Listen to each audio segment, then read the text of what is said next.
beaucoup. De retour, et oui, ça discute sur le plateau dans cette deuxième partie de Sarthe-et-moi toujours avec Pollux. Je peux vous appeler Pollux. Ah ben je dois vous appeler Pollux. Bah oui, c'est ça. Fondateur, organisateur du Festival National d'Accordéon, dont la 34e édition aura lieu ce dimanche, à Mulsanne. On en parlera à la fin de l'émission. Absolument. Et dans cette deuxième partie, on va parler de deux événements. La 33e édition du Festival des vins et de la gastronomie, c'est vendredi, samedi et dimanche au complexe sportif de Lénier et Saint-Gervais en Belin. On en parle avec vous, Didier Javel, bonsoir. Bonsoir. Vous êtes le président du club des loisirs de Lénier. C'est ça. Et c'est vous qui organisez cet événement.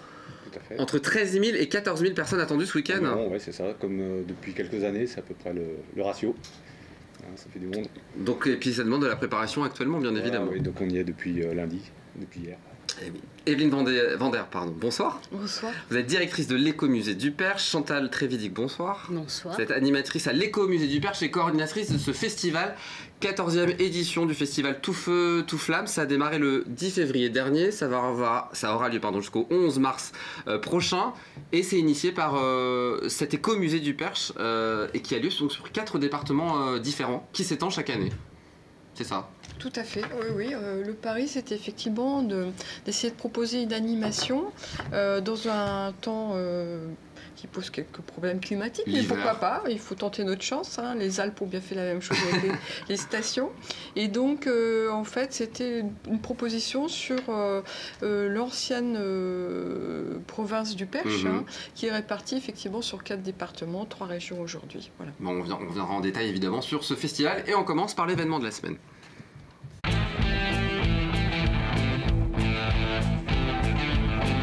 Et oui, c'est ce festival des vins et de la gastronomie.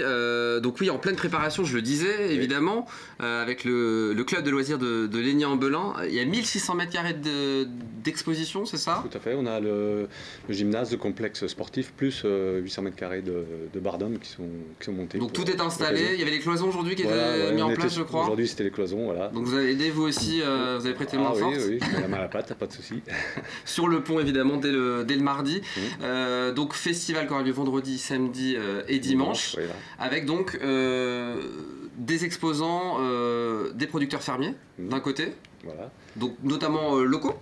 Locaux, oui, on a nos 2 petits boulangers locaux là, de Lénier en Belin, on a un brasseur qui fait de la bière locale.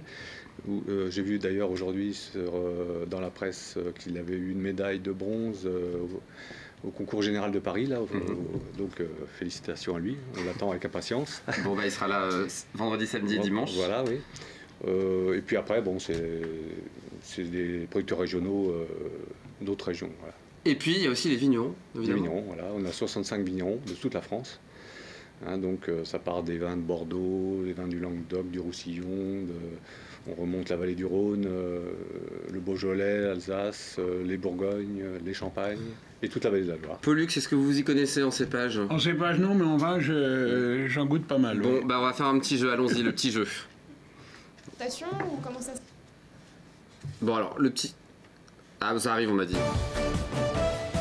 Alors, on va vous donner des petits cépages, il faut que vous retrouviez l'endroit où ça se situe. Vous pouvez jouer aussi, hein, évidemment, ici. On commence par le Banyuls. Ah, le Banyuls, c'est en bas, c'est dans le sud-ouest. Bien. Oui, c'est complètement en bas. Ouais. J'en ai goûté pas mal, oui. Pyrénées-Orientales, pas mal. Ouais. Le Saint-Chinian. Alors Saint-Chinian, c'est... Ah, il s'y connaît, il me dit qu'il s'y connaît pas, mais... Saint-Chinian, ça me dit quelque chose, c'est sud-ouest aussi, il me semble bien. Oui, c'est du côté de Perpignan, Béziers. Béziers, voilà. Béziers. Le Fitou, est-ce que vous connaissez le Fitou? Le Fitou, c'est toujours le sud-ouest. Hein. Oui, le Fitou. C'est ça, alors c'est le massif des Corbières, c'est dans l'Aude, exactement. Le Jurançon. Ah bah, le Jurançon, c'est un peu en dessous de Bordeaux, en descendant... Côté de Pau, ouais. Du Savenière. Alors, Savenière, non, je veux pas. Faut remonter un petit peu, c'est pas loin de chez nous. Hein. Ouais, je crois que c'est le... Je crois que c'est la réponse, c'est Angers. Angers, oui. Angers, c'est la rive droite de la Loire, un peu après Angers, en aval d'Angers. Et le dernier, le Janière. Il vient d'où le Janière? Ah, là c'est grave, là c'est dur, je veux pas. On est à la maison avec le Janière, bien évidemment. Donc c'est tout ça qui, évidemment, à découvrir. Tout ça à découvrir, oui, tout à fait. Donc il y a des vignerons qui ont de la clientèle depuis 33 ans, qui revient chaque année. Depuis la création en fait, du festival en 85, par mon prédécesseur, Jean-Paul Siré, que je salue. Et donc ils sont fidèles et ils ont leur clientèle. On a des clients, nous, puisqu'on est un peu à cheval, le dimanche, qui viennent avec leur carton, enfin dans le coffre de la voiture, et qui nous disent on va vous en faire goûter une, tout ça. Ouais, c'est super sympa. Et il y aura aussi 150 bouteilles à gagner, une par heure, c'est ça, pendant tout le week-end. Voilà, un tirage au sort sur chaque stand. Les producteurs donnent un bulletin de participation aux acheteurs. Restauration sur place, évidemment, un verre ou un sac qui sera offert à l'entrée aussi. Et on le répète, évidemment, l'alcool est à consommer évidemment avec modération car c'est dangereux pour la santé. Il faut préciser évidemment à nos téléspectateurs. Je ne savais pas. Donc voilà, on met l'adresse évidemment pour toutes les informations. 5 € l'entrée, c'est ça? 5 € l'entrée pour les gens qui n'ont pas d'invitation. Voilà. Mais la plupart des gens, il y a tout un système d'invitation. D'accord. Oui, les fournisseurs invitent beaucoup. Voilà. Bon, en tout cas à découvrir vendredi, samedi et dimanche. Est-ce que vous connaissez l'événement Tout Feu, Tout Flamme? Non, du tout. C'est le coup de cœur de la semaine. Merci.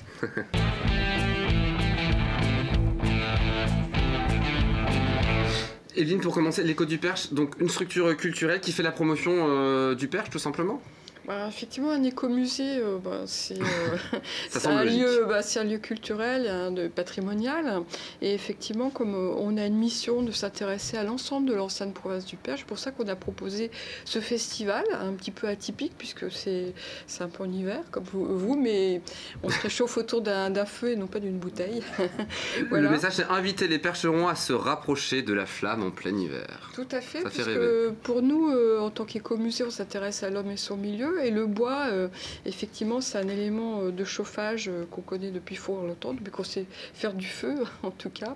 Et du coup, c'est autour de la flamme qu'on se réunit, qu'on se raconte des histoires, etc. Et c'est aussi, pas que le développement durable, mais effectivement le symbole de la convivialité dans le Perche. Alors Chantal, c'est piloté par l'Écomusée du Perche, mais ça fonctionne surtout grâce aux acteurs locaux qui organisent les événements. C'est ça. Grâce à eux, on peut arriver à avoir plus d'une centaine d'animations sur un mois. Centaines d'animations sur 37 communes, entre 5000 et 7000 personnes attendues. Ça grossit, c'est énorme comme festival. Alors c'est énorme, mais en même temps ce sont des petites jauges parce que c'est le mois de février, etc. Mais ça permet à des gens qui viennent d'autres régions de visiter le Perche et d'avoir des activités. Et aux gens qui sont un petit peu bloqués quelquefois chez eux parce qu'il ne fait pas très beau, d'avoir dans le café du pays, à la salle des fêtes, une animation sympa parce qu'on a remarqué aussi que les programmations, c'est souvent l'été. C'est vrai. Et donc ça propose quelque chose de nouveau. Il y a donc plein de choses de prévues, notamment dimanche, vous ne pourrez pas le faire mais c'est pas grave, la visite guidée du château de Montmirail à la Bougie. Ça c'est sympa ça comme idée. C'est la première année effectivement et oui, voilà. C'est original, on va visiter du coup le château avec bougie à la main et découvrir tout ce qui est à l'intérieur. Et finir par un petit goûter chaud. Alors il y aura aussi une visite, donc là c'est à bonne étape, c'est sur la poterie en Sarthe, c'est le 16 mars. La conférence a lieu le 16 mars, mais l'exposition dure jusqu'au 11 aussi. Effectivement, donc c'est une exposition sur la poterie dans le Perche, dans le Perche, dans la Sarthe. Il y a aussi donc des ateliers, des initiations au rudiment d'une ancienne forge. On va pouvoir faire de la cuisson au raku. Vous connaissez le raku? Je connais le nom, mais je ne me rappelle pas ce que c'est. Alors, c'est en fait une Chantal est experte en la matière. C'est une technique japonaise. Ah oui, ça y est, je sais ce que c'est. Et en fait, ça donne des craquelures sur les poteries. C'est super beau. Voilà.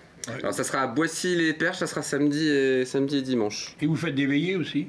On fait des veillées. D'ailleurs, il y avait un monsieur tout à l'heure qui était là et qui a participé il y a une dizaine d'années à l'Écomusée en tant que veillé au coin du feu. Mais bon, il y a des tas de choses. Il y a aussi plein de choses. Voilà, il y a des animations pour les enfants. Ça va du cinéma, ça va de... Effectivement, là aujourd'hui, on a fait une animation à l'Écomusée.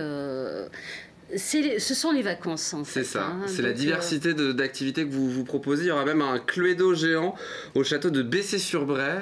Là aussi, on va... Le château de... Je connais, oui. Et j'y vais quand il y a les peintres. Oui, effectivement.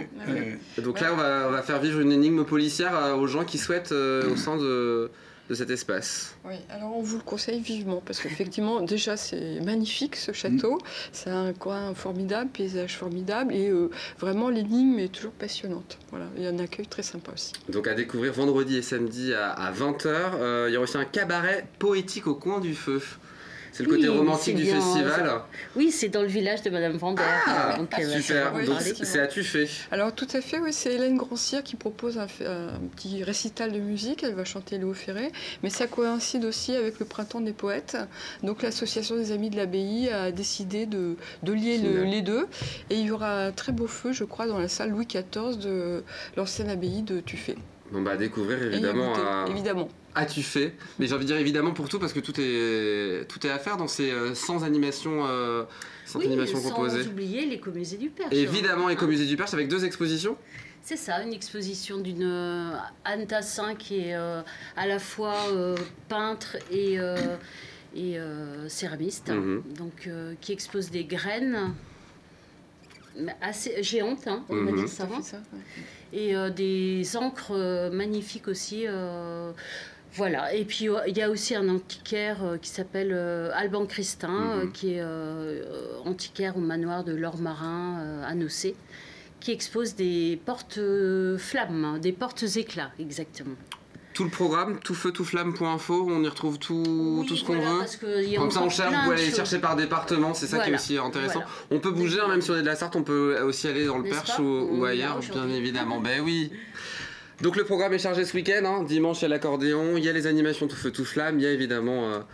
nous sommes un département riche en événements. Hein. Évidemment. Non, mais j'ai l'occasion de voyager pas mal. On n'a pas à rougir du tout de notre département, bien au contraire, je suis un ardent défenseur de notre milieu culturel populaire.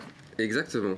Didier, vous voulez rajouter ? Juste un petit mot pour moi remercier tous les bénévoles là, qui travaillent, de l'association qui travaillent sur le festival. Mais là aussi, il y a beaucoup de bénévoles, surtout évidemment, pour que ça fonctionne, il faut évidemment de bénévoles. Exactement. 85, c'est ça, bénévoles ? 85 bénévoles à peu près sur toute la semaine, et c'est important. Et on leur fait un petit coucou. Et là, on prépare une autre manifestation pour le mois d'août, les centenaires des tracteurs Renault, qui sera organisée à Légny-Saint-Gervais également.